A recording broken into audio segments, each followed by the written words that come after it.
right, well, we'll begin. And you guys make sure you're in the correct place.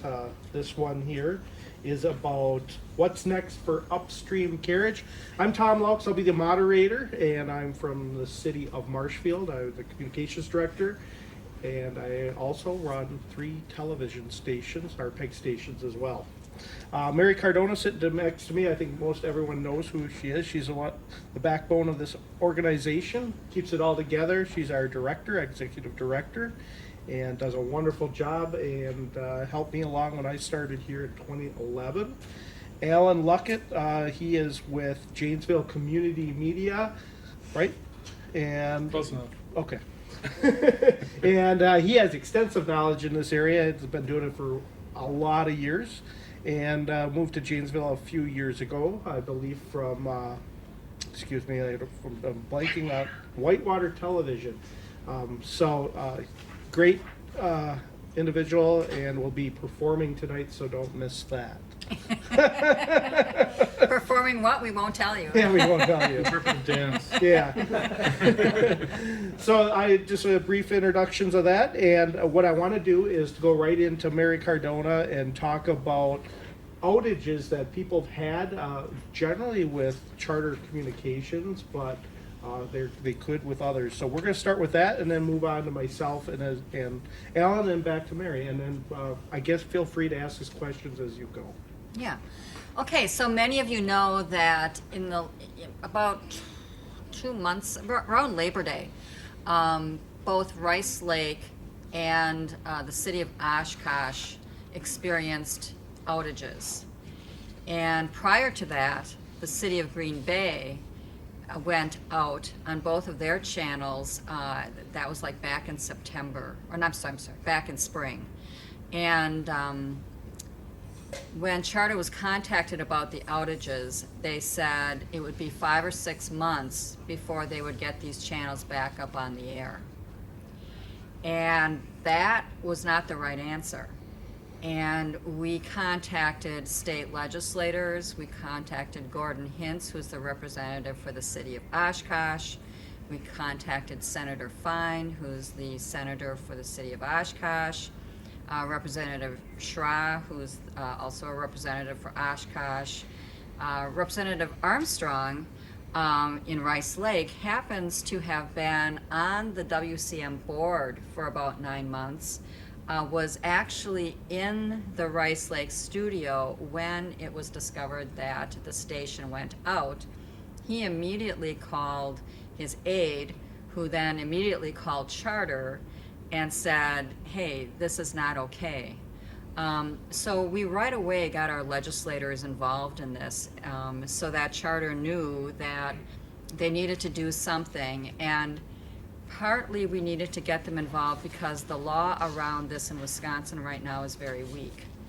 And it's something that we're trying to remedy, and I'll go into that later. But these outages really underline for us how much we need change in the law regarding outages, signal degradation, and transmission in general, which I'll go into later. So as it happens, Charter was somehow able to find used encoders, because you can't get them on the initial market, the primary market anymore, because they're so ancient technology, but they were able to find encoders on the secondary market. And within 2 weeks, both Rice Lake and Oshkosh were back up. I think is somebody here from Oshkosh? It might have just been one channel that got back up in 2 weeks, and then the second one went up a little bit later. But I know both of those community media centers are up again. What happened in Green Bay was that Green Bay had kind of an interesting situation. Time Warner used to run those channels for Green Bay, and about 6 years ago they asked the city of Green Bay if they would be interested in taking them over. And the city of Green Bay agreed, and along with that was an agreement to run the city council meetings of like 4 communities. So Green Bay never actually really developed their programming, and so when their station went out, and they were told that it would be $10,000 to get their stations back up. They just chose, city council voted to just get rid of their channels. And instead of Green Bay running those channels now, it looks like the city of De Pere is going to pick up one. Is that, yeah? We're working on it. Yeah, that they're working on an agreement with the city, because essentially the city of Green Bay is going to be contracting now with the city of De Pere to provide that service to the city of Green Bay. And then the other channel that Green Bay was programming, we found out that it actually wasn't going as broadly down into the Fox Valley as we thought, and Oshkosh is going to be managing that channel. And so it's actually a win-win, because it'll be in the hands of two cities who really care about programming and want to do programming, as opposed to the city of Green Bay, who always was sort of a reluctant manager of those channels. But I just wanted to tell you that story because it really underscores, like I said, the need to get on top of this transmission issue, because so many of us are using pretty ancient equipment, and it's clear that Charter realizes this, and I think they're trying to deal with it, but they're not quite ready yet to turn these things over. These two fellows have experience with Charter on this topic, and they're going to be telling you what they know about their interactions with Charter and getting transmitted in this new way from Charter. I've got a question real quick. Yeah. Or a comment. So what was I going to say?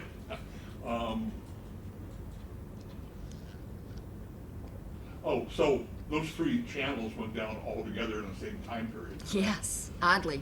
So one point to make to the legislators and the Charter was to say, okay, if those three went down in the same time period, what about the rest of us? Well, yeah. You know, because all the equipment's about the same age. Yes. If we're all using the antiquated.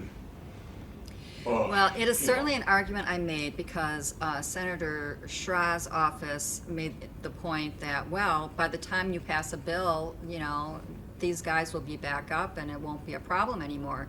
And I pointed out to them, all of this equipment is old across the state, and we don't know who's next. And this is just not okay. We need stronger laws to protect us against something like this happening again. So, yeah, you're absolutely right. Yeah, and who knows, I mean, depending upon who the carriers were in these different regions, you know, because not everybody's been Charter forever, or, you know, whatever. Well, Oshkosh used to be. Bought and sold. Yeah, Oshkosh was Time Warner. Rice Lake has always been Charter, I think. Although, you had Mosaic up there? Yeah, in Rice Lake, we have two. We have Charter Spectrum, which has been a legacy group, and then we also have, the overarching company is Mosaic, but the TV provider, which is IPTV, is Select Communications with a C. Okay. So, and Select, I think we've not been on Select nearly as long as we have with Charter. Yeah, that makes sense. Okay. All right. I'm done. Well, I want to talk a little bit about a handout here first before I begin. It's part of what the Public Policy Committee put together. It is on our website, Wisconsin Community Media. And it's really important that we gather a database of what people are using to output. No, this is Right. this is from Spectrum. This is from Spectrum, okay. But This- we do this is have the that, form. right? We do. Yes, Okay. that's not this though. This is Okay, I'm this sorry. is the form from Spectrum. Ah, okay. This is the application. This is form. the application Yeah, form. So yeah.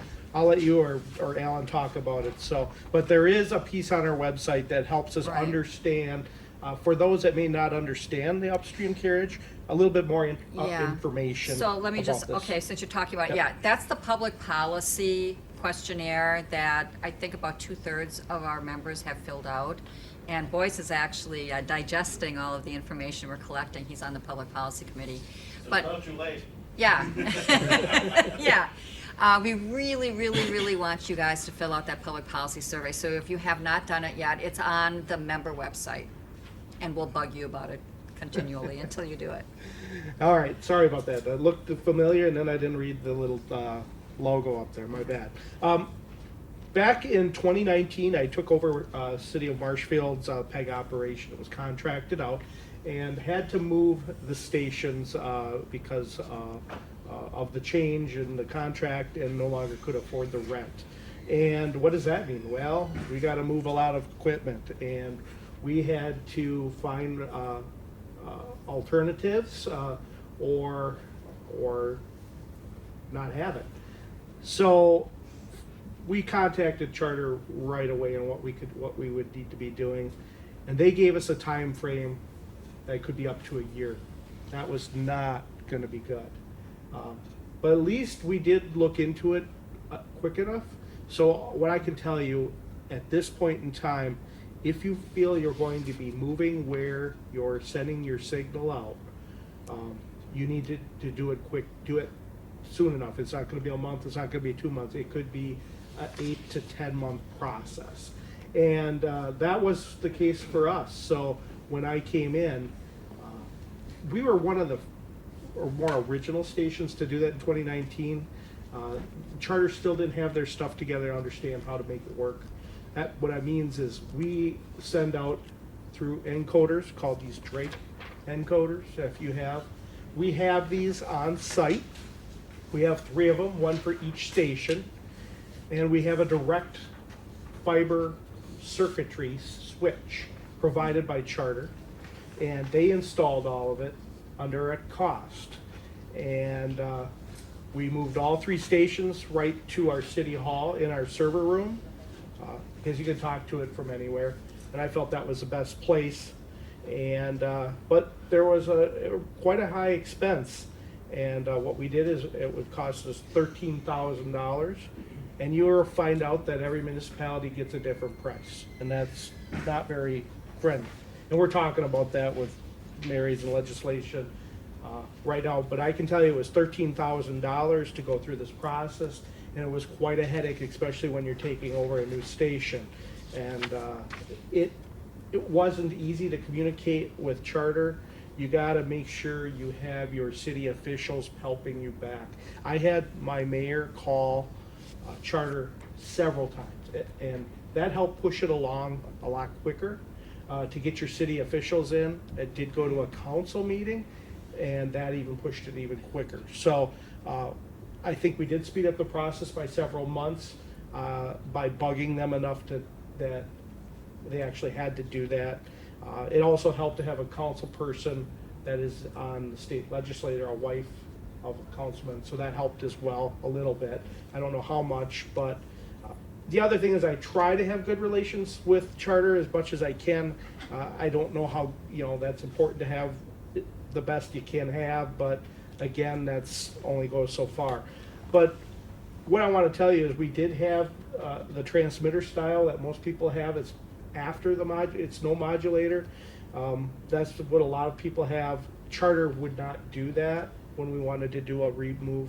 They said we will not go back to the old style. So I can guarantee you if you have to move stuff, they will probably not run what it used to be. It won't exist. So you better plan on then paying at this point in time now. Mary will talk about where we're trying to go, so we don't have to pay these extreme costs of 13 to 15, even 20 grand. So, but I can tell you the quality is real SD. It's not compressed. It is a lot better quality. We've had no issues. The EAS, emergency broadcast system, actually comes right on like normal. It never did before. It acts like a real SD channel, and comparable. We've never had it go down. It's been really pretty slick. Now, we been able to hook right into the encoders directly. HDSDI. We originally had to convert. They did work with me to do that. Nothing changed in the signal, it's just much easier, less cost. So these encoders that they have picked, they like us to use these. We're able to take an HDSDI signal right into it, making it much easier than having a Black Magic converter. But quality did not change in that area. So they actually didn't charge me. I was really surprised. We got Charge lucky you for what? for actually changing over from composite analog, which we use to feed these encoders, because we had an electronics unit. We went to Telview, which is all HD SDI, directly into the HDI SDI. But they had to come and change a bunch of circuitry, and they actually did it for free. I don't know if they'd always do it, but they did. So, like in Oshkosh, they still have to do converters and stuff. It took months, so not so easy. But anyway, I'm very happy with the quality and no issues.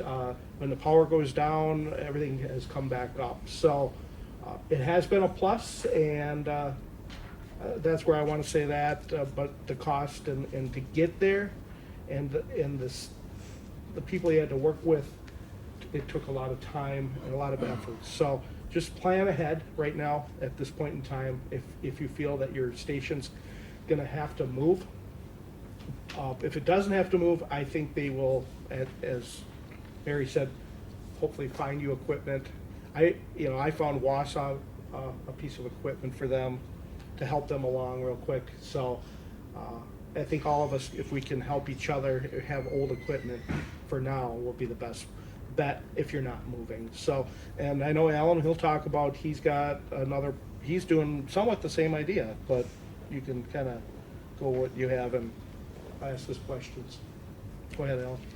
Okay, so for us, what happened was during the whole COVID thing and the quality of our signal kind of going haywire, it kind of started around the time when we did a remodel in our city council chambers, which was in 2018, and we found that one of the not our Scientific Atlantic modulator, but the device that went between the Scientific modulator and the fiber, this little FM box, disappeared.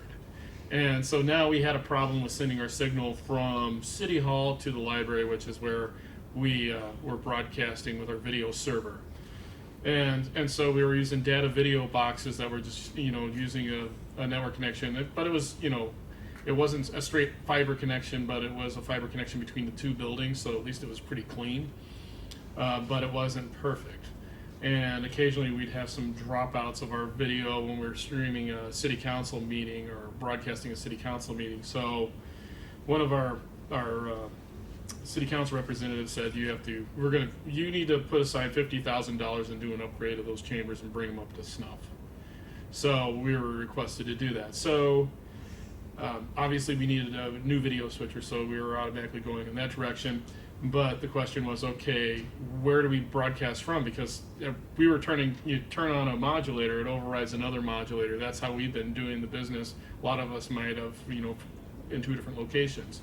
Well, now when you're dealing with something like a Drake encoder, and now you're dealing with a device that doesn't really have that on-off switch override component. You have to choose one or the other if you're going to be, because you could have 3 different sites and have them all feed into wherever your video server is if you wanted to work that agreement out with Charter. But for us, it was like, okay, we have some dark fiber between 2 buildings. Maybe we should send our signal with a nice encoder and decoder, which we got a price for under $2,000 for those devices, but we're still going to have to pay you a little bit more for some fiber connections here and there. But that'll give us a nice clean signal from City Hall to the library. But the question is, okay, from the library out, we're still going through another FM, device in order to get onto Charter's backbone. Well, in looking at the equipment that he showed us with the PEG Plus, the nice thing that caught me is that, okay, I could do 1080i. So if we could get the hardware put in place and maybe some legislation changes, then hey, having this piece of equipment in there means that we're ready to go. For us, I had to ask Charter, okay, our signal going out from our building, we want to increase the quality of it, and we want to switch into this format. And I asked, what is it going to take to do? So they put me in touch with a guy named Chris Crawford, who happens to be the Gov Education account manager for Charter, and another technician. And so we had a phone conversation and figure out, okay, what do we want and how are we going to make it happen? And that's where they ended up sending me this little form here to basically say, okay, PEG video transport questionnaire. So I filled it out because I said, Well, if we broadcast from City Hall or we broadcast from our library location, what's it gonna take to do that? What's the cost? So they did an audit on where our fiber was. Come to find out, there's fiber in both those locations for charter. So the price they ended up quoting me, which was basically just for the 2 Drake units, the transmission Drake unit, would be $2,500 at the library where our studio is, or $2,520 at City Hall. Both of the locations are both using, have a fiber connection to charter, but they said they need to replace, boxes on either end for a signal to get out there. So the audit really is just paying for the hardware there. And so we decided, okay, yeah, well, we're going to try to do this fiber link between the 2 buildings and then just improve our signal going out to charter. So we signed an agreement with charter. I made sure to ask several questions. So I kind of had like a paper trail regarding this, like what happens if you go ahead and put in all this stuff and it doesn't work? Am I going to be billed for it, or are we going to be offline? So I said, will there be any additional fees once this one-time charge is approved, because it's only a hardware thing that they have to do. And I said, no additional service fees for us in transmission of our signal. I'm assuming that it just works as a network carriage from the library to the head end, and would there not be any additional fees beyond that? And then also, if the service doesn't work, are you going to restore us back to our original service so that we're not down at all? And they agreed to all those things. And so supposedly the ball's rolling, but the information on how far the ball's rolling really hasn't gotten too far with us on this matter. They sent me a little update. I'm trying to find it in my email here. The last update we ended up having from them. Well, they sent us one update, because they're like, it's going to take 6 months. And the one update was like at August 24th. No updates at this time. The project is working its way through one of many engineering groups that will be working on this. This will take several months to complete. Okay. Second follow-up, September 21st. Things are moving along as expected. There is now the network design team. Looks like we will need to do a little fiber work in your hub for the new video equipment. They've already quoted me on a price, and they don't do a breakdown list as far as Tom has found out. It's just kind of like here's your invoice, and it's $2,500. So, I don't know, check with your finance department and make sure, hey, if I approve this thing, we're not going to get an itemized bill. Is it going to end up flying? So you want to make sure you got finance on your side and the powers that be when you move ahead with this. But yeah, being said, looking at the transmission though, I went from Whitewater, and we had, Scientific Atlantic modulators in 3 different locations, and it was pretty much, once you turned one on, it would automatically turn the others off. And we'd have to, in one case would have to call in to a phone receiver that would basically hang up or turn off the power to our box so that we can transmit from those other locations. Now, if Whitewater ends up wanting to do this kind of a change, then they got to decide, okay, how they're going to get their signals from one building to the other, what's going to be stable. Because obviously, even me with a dedicated fiber in between 2 buildings and running it through a network connection of a encoder and decoder data video, it still had its hang-ups and sometimes had to be reset. And I know that, even talking to Boyce, it's like fiber, it's got to be dedicated between those sources if you really want to make sure that there's no errors and no problems. So you kind of keep that in mind. I know that's, if you went to any of the other sessions, there was one that was talking about different over-the-top delivery systems and such. There might be the option of you streaming to some of those services that those providers offer, or some of our vendors, and then possibly pick up your signal through whatever streamed service we're pushing it out onto theirs, and maybe encode it into the video server as a switch channel. So that might be a possibility going from those different odd locations if you have multiple locations. But these are all the things that we have to keep into context, because you don't want to make the city council mad at you, because then they're going to question, why do we have you as a department? I don't know. Maybe not that aggressive, but it kind of goes back to, we need to deliver on every platform possible. Just on cable television is not going to be exclusively, but we still have the older people that like to tune us in, and we want to be able to deliver the highest quality possible. And if some of us are using, closed captioning, then we got to make sure that that signal's carried across. And some of these encoder and decoders don't necessarily carry it. This one does, as far as I'm concerned, because I don't think they would be pushing through a product that wouldn't be delivering the needs on the other end to the consumer. So that's kind of where my story's at, and I'm just kind of waiting in limbo between pieces. I was considering possibly seeing if I could do an NDI feed from our city hall through the fiber connection that we have now, just the network connection, because it's a pretty clean connection, seeing if that would work, an NDI between both places. But I'm also looking at the price of making sure I have fiber connection and possibly using these $2,000 worth of hardware to be able to send our signal straight over there. That way it will be uninterrupted in a dedicated fiber for just our video use. So that's my story. I got a stupid question. So can does coax handle HD? Well, SDI. I'm sorry. An SDI cable for a short distance will be able to carry a good signal. I mean, it's like 300 meters. This is as far as it goes, but it has to hit something whether, I don't know if you can just repeat it or how far you got to go. Right. What are we talking, meters or miles? Yeah, right. I mean, Miles we have two is fine. fiber cables going into the building or going out, whatever. Mm-hmm. One to the fire station, one to the public works department, and then I guess daisy chain from there to other places. But there's not one that's coming in for me, so.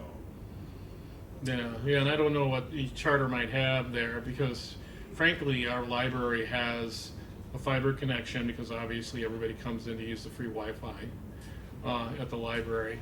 But then we have another dedicated fiber that's from charter just to us for our channel. And then we also have another dedicated fiber that's from City Hall to us. And really the only people that are on that dedicated fiber are like 4 or 5 of us that are kind of the higher up CIT, the director, an assistant director, and myself. And we're the only ones using it. So we're not really bottlenecking that connection, but at the same time, if we already got the dark fiber just sitting there, it might be wise for us just to connect into it and call it a day. It's ours, and not worry about it. Any other questions? I'll go to Mary here and talk about the next part. Okay. Let us know. Go ahead. Okay, so as you can see, we are pretty much at the mercy right now of Charter, their timeline, how they want to do things. One of the things that we asked you in that public policy questionnaire is what your top priority is in terms of the kinds of things we could pursue legislatively. And what we found was that people want HD. That was the top priority. And so while we drafted a bill in the previous session, we've reworked the bill for this session to make it more refined, to just deal with HD, the HD request, and also these transmission issues. And one of the things I want to give you in terms of context is that under federal law and what the Federal Communications Commission has reiterated is that capital equipment for PEG is something that local franchising authorities can ask for, and that it's permissible. The state of Wisconsin law does not ask for that. And so, in addition, federal law allows you to charge a franchise fee, or what's called in Wisconsin now a video service provider fee. Federal law allows you to charge a 5% franchise fee. The top franchise fee in Wisconsin right now is 4%. And there are communities with a 3% fee, a 2% fee. There's some that don't even charge a fee. But about a little over half now of the municipalities are charging a 4% fee. federal law says, the new interpretation of federal law by the FCC that came out about 2 years ago is that local franchising authorities can ask for support from a cable company up to that 5% franchise fee amount. That has to include both in-kind support and any operating support as well as the fee. That's a new interpretation, never has been done before, but that's what the FCC now said 2 years ago. But capital support for PEG is not included in that, particularly construction of lines, transmission lines, transmission equipment, if it means that you are sending a signal on a regular basis to the cable company. So, what we are asking for in this bill is for the video service providers, number one, to provide us with an HD signal. If we produce programs in HD, we want them to carry it in HD. The second thing we're asking for is on the back of this handout, which is they would pay for all transmission equipment and any upstream lines from our city to current local origination points and for any relocated origination points, up to a certain point. We're very conscious that right now there is a more pro-business atmosphere in the legislature.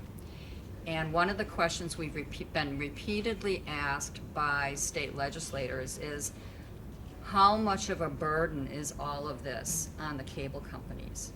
We don't want to cause them to have a lot of expense. So one of the things we've built into the bill is a maximum amount. So, and this is a starting negotiating position with whatever we're doing. But the thought here is, and so we're taking this slow. So the idea in this bill is that you take the 5%, and this really has no relationship to what we could ask, right? This is just to satisfy the legislators' desire to not burden cable operators too much. But what it would be is you take the 5% limit on franchise fees and in-kind support, and you look at how much cities are actually charging in Wisconsin. That's up to 4%.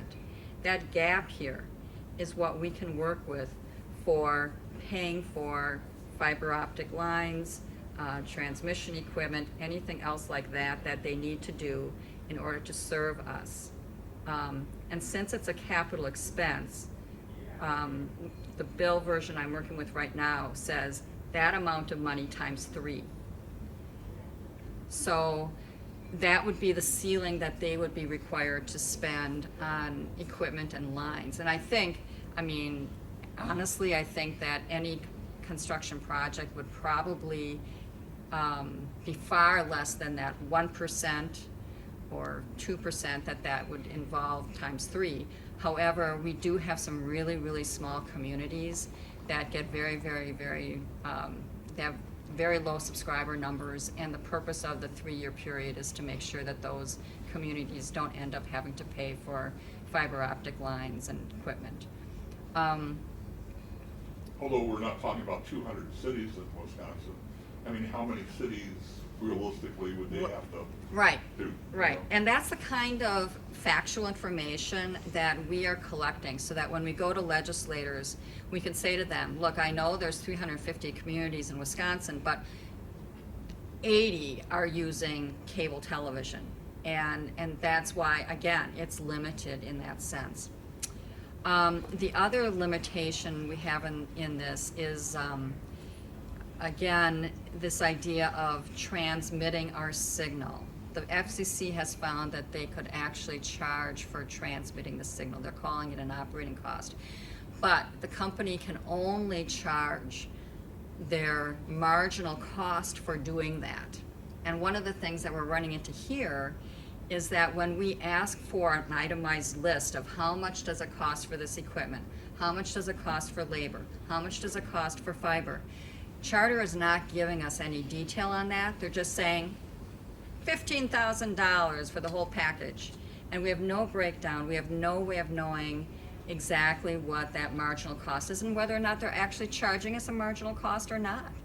So another thing in the bill is that we want an itemized listing of what they're charging us, so that we can actually evaluate whether or not they're adhering to the law, the interpretation of the law. Yeah. Mary, I'm sorry I joined in late. Yeah. My understanding about that one issue you're talking about, there was a cost and marginal cost Yeah. for operation of the transmission lines, is only in the context of that clawback on the in-kind. Okay, so if a company wished to charge against the franchise fee Right. for that transmission, Right. they can only charge the marginal cost of that Right. transmission within that income. Right. If they send you a separate bill, Right. they can charge whatever they want. Dang. Because I've seen that actually in a couple of communities in Kentucky where what has happened is that its charter has said, well, yes, we can move the transmission lines, and then it'll cost you $700 a month. And it's a separate bill. Well, what I'm saying, though, not a clawback within the well, income. but you have to keep in mind that Wisconsin doesn't have a 5% franchise fee. Well, I understand that, Yeah. but what you're saying with marginal cost, Yeah. that definition within the Sixth Circuit order only has to do with the in-kind, not for where else they would want to try to get away with charging for transmission. So, you see what I'm saying? Yeah, we should talk about it later, because Yeah. I'm not completely tracking you. I mean, I can understand that they're doing that, but I don't see how they can be doing that. There's no one to stop them, that's how they're doing it. Yeah, well, I get that too. Well, let me just continue on, because, yeah. Sorry, Okay, so those two things are the majority of the bill. There's some other provisions in this bill also. For example, being on the tier that is received by most subscribers. Right now, the law says over 50% of subscribers, so it would be more. Making sure that they carry content as well as video, so closed captioning. That's federal law. We really don't need to have it in state statute, but maybe it'll be a nice reminder. We already talked about the PEG transport fee. Asking them for contact information of a tech, so that they have to give us contact information for a tech, because right now it's really hard to get that out of them, or we're calling around to all different people to figure out who the tech is. Transferring enforcement to the Department of Agriculture, Trade, and Consumer Protection, because they're much more suited to this kind of work than the Department of Financial Institutions, which is where it's sitting now. Stronger enforcement provisions with penalties, we don't have that now. Requiring DATCAP to maintain records, and make video service providers subject to federal cable consumer protection regulations. Right now, there is such a huge exception in our statute that it's virtually, they're basically not subject to federal code in that area. So that's the bill, and I want to share that with you because we're trying to deal with the situation, which is, everything is sort of in Charter's time, the way Charter wants it, and we're trying to address that through legislation. And so we'll need your help by understanding what we're trying to do, talking to your municipal officials about it so that they understand what we're trying to do, and working with your legislators to talk to them about what we're trying to do. So we'll try to keep you educated once this really hits, so that you can help us push this bill through. Really, if we just got through the penalty where, there's a $10,000 penalty per day for every they peg channels off the air or something due to their. Yeah, we're not going for that high, but okay. But, Yeah. but then that would automatically give them an incentive to upgrade their equipment because they wouldn't want Yes. to pay for all these channels. Well, that's the idea, yes. Right now in the bill, we've got $250 per day. So it's enough to hurt, but enough, you have to understand that we have to make this, again, palatable to a very pro-business Right. legislature. So, enough to make them think twice about what they're doing. Okay? Yeah, Yeah. Is there a planned legislation day coming up? No, no. What I've heard though is that some groups have had Zoom legislative days, and that's something we could look into. Once we have this bill a little bit more ready. Right now, the catch is the enforcement provisions, and I'm working with some entities to make sure that those enforcement provisions are the best we can get. But we should be dropping soon. But thank you for that suggestion. We talked about doing something like that in spring, but we weren't quite ready at that point. Okay. I mean, you should all know who your legislators are. And if you don't, shame. Yes. Well, and it was really reiterated by Professor Friedland at lunch. You know, there's a real gap in understanding of what the state legislature is doing and what your particular state legislators are doing, and to make that part of your beat as a local government access center or PAG center, to bring those people into your studios and interview them more often. Especially if they're going to be at ribbon cuttings and Right. dedications and stuff like that, because they love to be in front of a I don't know, I camera. heard they wanted to shoot standing up cranes, so.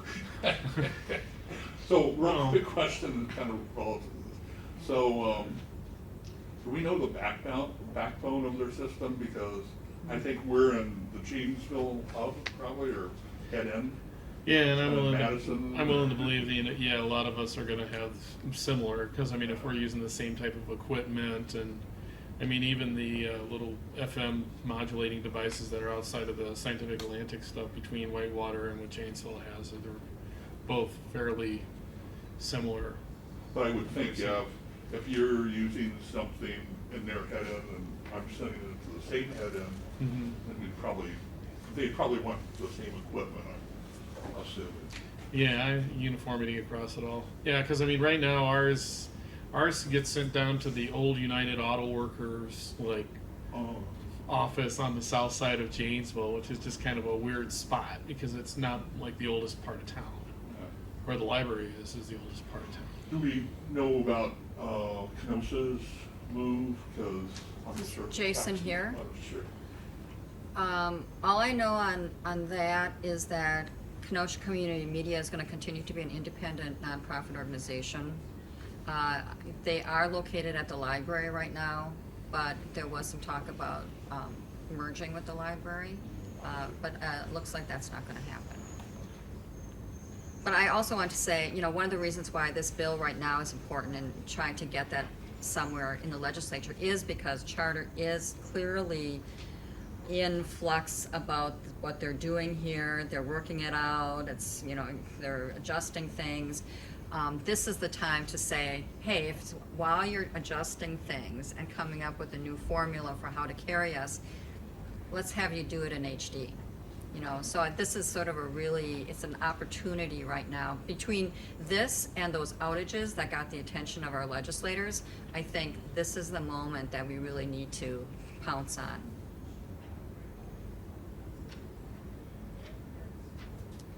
Do you guys want to talk about more heavy technical things, or did you? I think I was pretty thorough on mine. I Okay. mean, the fiber optic connection that I was looking at between buildings, I think it was Everett's was the name of the company. Boyce pointed me in that direction, and then I got a hold of the company. And they asked a few technical questions, and so I just got the information from our IT department, so they were well aware of how far of a distance we were running, what we had equipment-wise, and that way they got a good idea of what we need and what it is. So, and it seemed like it was reasonable. It was like $1,800 for 2 pieces of equipment on either end. I wonder what's going to be the expensive thing. It might just be just the fiber. Yeah, And I might have to go from the basement of City Hall to the 4th floor. You know. and that's odd because we had our fiber already there. Because we purchased an old bank, or a relatively new bank, and so we didn't have to worry about it. And plus, we didn't use that fiber strand anyway. So it was there, and we still paid that 13,000, although we were relatively new in the whole process. And what I found out more that really is Comcast, former Comcast employees really knew their stuff way better than Charter. And that's where it started, because they got the help from Comcast to do my stuff. But it sounds like Alan is still running into the same shenanigans that I got with emails. We're working on it. We're doing a circuit switch. We got engineers, and I think that is a bunch of baloney. I really do. Yeah. And I think that's where somehow we got to figure out a timeline that is only allowed this much time now, because the crossover was okay, but their communication was just not there. So. That's why I'm just telling you, at this point in time, plan ahead if you feel like you're going to move locations. That's the hardest piece. And I would say also consult your IT department about Yep. where your fiber is, because Oshkosh got a quote from Charter, and they were quoting them 13,000. And Jake said, well, where do you think we all need fiber? And they had a little conversation, and finally the guy understood that, oh, there's fiber there already. And so suddenly the quote dropped to 8,000. So, do your homework, because they may not. And so, yeah. exactly, because I think what they do is they come up with a price before they know what they have. And now it sounds like, Alan, that they did do a scope or They K, did an audit, which we is, had I two think, why sites. his price is lower. They actually did an audit, and I think that was great, but it took probably extra months. But, I worked with Mike Hill, and I also worked with Chris Crawford as well, and those individuals' names Mary has on the website. I think it's really Yes, good. Yes, it's on the member website now. I just listed all the Charter names I could Yeah. come up with. I think there's AT&T names in there. So, yeah. Yeah, so, just, understanding the difference, what is a little bit unique is, for us, is we are sending an HD signal right to them. So we know they can take it and transmit it to SD without any equipment inside. So they're doing that very easily right now. So I don't know how many people are taking, that use Charter, that have an HD signal going to them, and then they are scaling that down on their own end. So no converters involved, which is maybe unique for us, but we're able to do that. Yeah, and So- keep in mind too, since we're looking at some of us, wanting to broadcast from several different locations, and now we're going to go down to one dedicated connection. Now would be a good time to talk to your vendors if you own a video, a video playback server from them, to find out what other ways can you get from remote locations to that server, so that you have a plan in place as you proceed forward with something like this. Because you don't want to end up putting it in and then all of a sudden going, oh crap, we can't film the school board meetings anymore. Happened to us. Yeah, you don't want to end up being stuck like that. So yeah, I'd ask them if you have one of their servers here, and see what they have as a solution, because it might be there already. But one thing with NDI, I find it very useful for what we're doing across our network. All our buildings are fiber network to each other, so that makes a major difference. We had no problem. So I actually, our TriCaster, we have cameras at wastewater. We have cameras at fire department. I still do all my work back at City Hall to taping all those meetings, and that's all through NDI, and not an issue at all. And you're it's not just your cameras on that network, is there other things on Correct. that? Tons, everything on that network. So, Okay. It's good to know, because Yep. maybe that's the trick for me. I Yep. purchased my new TriCaster, and then it's just a matter of the NDI decoder in the box I have back at the studio. Yeah, so our TriCaster with the NDI has worked great. We have an IT department of 4 people. That makes a big difference. So, and they are really highly technical analysts. So it does help that they're monitoring the network like hawks. But the hardest thing is, we have some really high security in there, and that's caused some trouble with streaming. But that has now been fixed. But I think all you guys can relate. Some of you are doing IT stuff, so working with your IT department is essential, and I did get them involved right away with this, and so they could communicate as well on my behalf. So, but make sure that you're working with the vendors out here to get the correct output out easily. I would say everything with HD SDI is the way to go. Don't get an HDMI out. It's just not good. Although back in Rapids, that's the way they did it from their company Solaris. But they ended up purchasing everything, which was really nice. Most smaller companies did. So in Rapids, when I was there, they bought all that and took care of the cost. So they did do what we were asking for that company. But they looked at it as it's a local, let's provide that to them. So. Any other questions? We have another session coming up? Or is it break time? No, it is.